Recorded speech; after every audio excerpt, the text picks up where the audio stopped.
We have it on good authority that the couple that owns this rather ordinary-looking house behind me on Quantum Leap Lane, ironically on a street named after a show about time travel, has indeed stood the test of time themselves. That's right, the couple inside, Linda and David Chapman, are approaching their 60th wedding anniversary.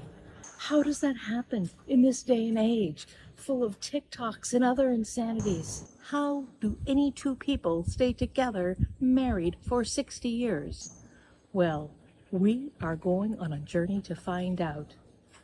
Join us, will you? First, we'll go directly to the source, asking each member of this dynamic duo independently if they can share with us the secret of their almost unheard of relationship longevity. Here we go. Statistically speaking, the odds of a marriage lasting 60 years or more is less than 1% in the United States. That is very long odds. Now, you might ask, how did we, an ordinary couple, beat these odds? Well, for starters, I married way above me. That's the biggest trick. Don't ask me how I pulled it off. I couldn't even tell you now how I ever talked her into marrying me, but the fact is I did. And I think my advantage over some husbands is that I really wanted this. I wanted this marriage and to have a family. And boy, if you knew Linda, you would want her to be your life partner too. She was amazing. I mean, not just beautiful, but so intelligent and charismatic and cool and always there for me. She didn't even complain when I played on 3 different softball teams a week. In fact, she joined me. That's right. She played in a co-rec league with me for years and we won everything. It was an amazing team and she was a great third baseman. She'd make those throws over to me at first. What a team we are, I tell you. So, how have we kept it together all these years? Well, it's mostly due to Linda putting up with me and me just being so grateful to be able to hang on for this long home run of a ride. Thank you, Linda. Oh, there's no great secret, really. Let's face it, marriage is a crapshoot, and I just got lucky. Now, I did choose well. So not only is David Chapman a decent, kind, and brilliant man, but he's also a lot of fun. He's very supportive. He's always there for you, even when your kid is sick off rancid movie popcorn and vomiting all night. He's the one who cleans it up for you. He's that kind of guy. But more than that, when we were first getting to know each other and I came to understand that his best subject is math, which is my worst subject. In fact, the only subject that I'm not amazing at already. And I knew right then that we could really parent some children. That's right. I was thinking long-term even then. There have been times when I thought I was raising 3 children rather than 2, but for the most part, it has been a grand adventure. And I will say to those of you out there struggling to keep your relationships going, I will say, have patience. It's not all easy. I know we make it look easy, but it's not always easy. There's a lot of patience required. And those of you who know me can verify that I am a living saint. That's right. I have the patience of a saint. Well, at least I did before I had children. You'll just have to take my word on that. And there have definitely been moments, we all have our days, when I've had to just close my eyes, take deep breaths as I count to 10, or I would have just taken off for Bora Bora. But I didn't. I stayed the course, and I'm so glad that I did. We've heard from David the Digger Chapman that it's all about going after your dream and your dream girl, and then doing whatever it takes to keep her happy and make her stay with you. A little bit of luck is involved, plus some statistical analysis. Then we learn from Linda, belovedly known as Nona Chapman, about the importance of having long-term goals and really finding somebody who's compatible with you, as well as a lot of patience. But let's dig a little deeper, shall we? Let's go to some eyewitnesses who've had the privilege of knowing these people together and apart, some even before they knew each other. Nona and Grandpa, 60 years of marriage. Wow, that's impressive. A lot of people might wonder, how does a couple achieve such a milestone? And they may never tell us their secrets. But if I had to take a guess, I would say it probably has something to do with regular Costco dates, baseball games, shared love in sports and yelling at the TV, and of course, Amazon. 6-0. That is amazing. From the Digger C6 and Lefty Linda. There are so many stories that I could go into from my childhood and everything they've done to bring me up to be the man that I am today. But I'll tell you right now, I am at 25 years with my wife, Tracy Chapman, and it is amazing. But we are barely, not even at what, Digger, you tell me, 41.66% of 60. So to get to 60, that is a goal I aspire to. So I would like to say kudos to you guys and happy anniversary. After the bazillion things I've learned from watching my parents' example in action, the biggest one, I'd say, is to always have each other's back, no matter what that looks like. Right? So if your husband is somebody who's seriously into softball, you don't just watch him from afar or say, that's okay if you go and play it. No, you learn how to play softball yourself and you join a co-rec team with him that becomes the best team in the whole league. And if your wife has ailing parents clear across the country, you say, absolutely, dear. You go do what you need to do. You go help your parents.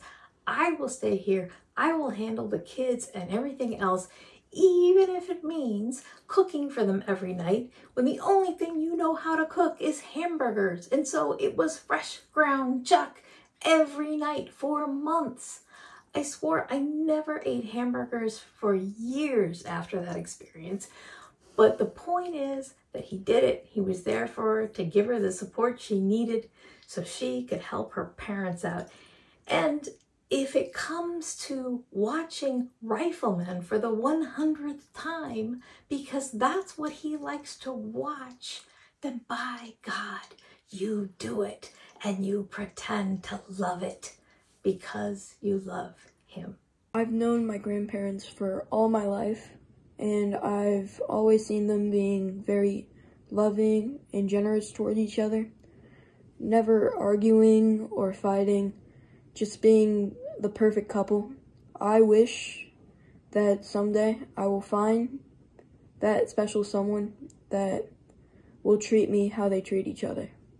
A secret to the marriage that I've learned from them is to become a good skier, meet a good-looking guy and a cute little girl on the bus, and ride up and become ski partners. Because if you can downhill ski together, you can get married and have a 60-year relationship. Congratulations to you two. In a world full of climbing divorce rates, loves like my Nona and Grandpa's really give me hope. And as cliche as it might sound, I truly believe that David and Linda Chapman were made for each other. Both of them are so loving, compassionate, smart, humorous, funny people. Grandpa a little bit more unintentionally, but still just as funny. And I just love them both so much. I think the two of them are very lucky to have found each other and to have built what they built, because they raised two decent kids and it produced me. Now, as a statistician, you learn how to forecast. That's part of the job. But one of the most easy forecasts I ever had to make was how long would your marriage last? The answer is easy. Forever. Because immediately after I met you, I saw the two necessary ingredients for what makes a marriage last. Love and mutual respect. And boy, did you both have that in spades. I'm the one and only great-granddaughter, and I've lived with Nana and Grandpa since I was a baby for like 8 years. So I know them pretty well, and I don't think I've ever met anybody else who has as much of a good connection as them. I have so many good memories with them, like going to Grandpa's baseball games, just like going out together, even just going to their boring doctor appointments. Like they do everything together, and they're pretty much like exactly how I want to be when I grow up. Linda and Dave, Maisie and I are both recent additions to the Chapman family. And Maisie, she loves Digger for all the lovely walks he takes her on. And she loves Nona for all the licks and the treats that she gets. And as for me, well, you've treated me fantastically since I arrived in this country. Digger, you taught me the rules of baseball. And Nona, you taught me the rules of Costco. And for that, I'll be forever grateful. I'm here today because two amazing people fell in love 60 years ago. Yes, you heard me, 60 years ago. And over these past few years and many stories we've all come to love, I have learned from Digger and Nona that in order to make a strong relationship work, you need love, support, and determination most of all. And I am so grateful and proud to have such wonderful, intelligent, funny, and caring grandparents. Happy 60th anniversary. Love you always, your favorite. You were always dedicated to ball. You loved it and you were dedicated to it. And out of baseball, you were always excited about statistics. You used to keep track of batting averages, whether it was PG ball or spinner baseball or what have you. And above all else, congratulations on the enduring relationship. You found the love of your life, and you and Linda have carved out a great time together and still a great future ahead. Happy 60th anniversary, Aunt Linda and Uncle David. From Pam, Lila, Rosie, and Kathy, and Randy. I don't think I ever saw you strike out. I could be wrong, but anyway, you're a hell of a ball player, and hope you're doing well and have a great anniversary. We are now on the beach, and we are wishing that we were there, and hope you have a wonderful anniversary. Bye.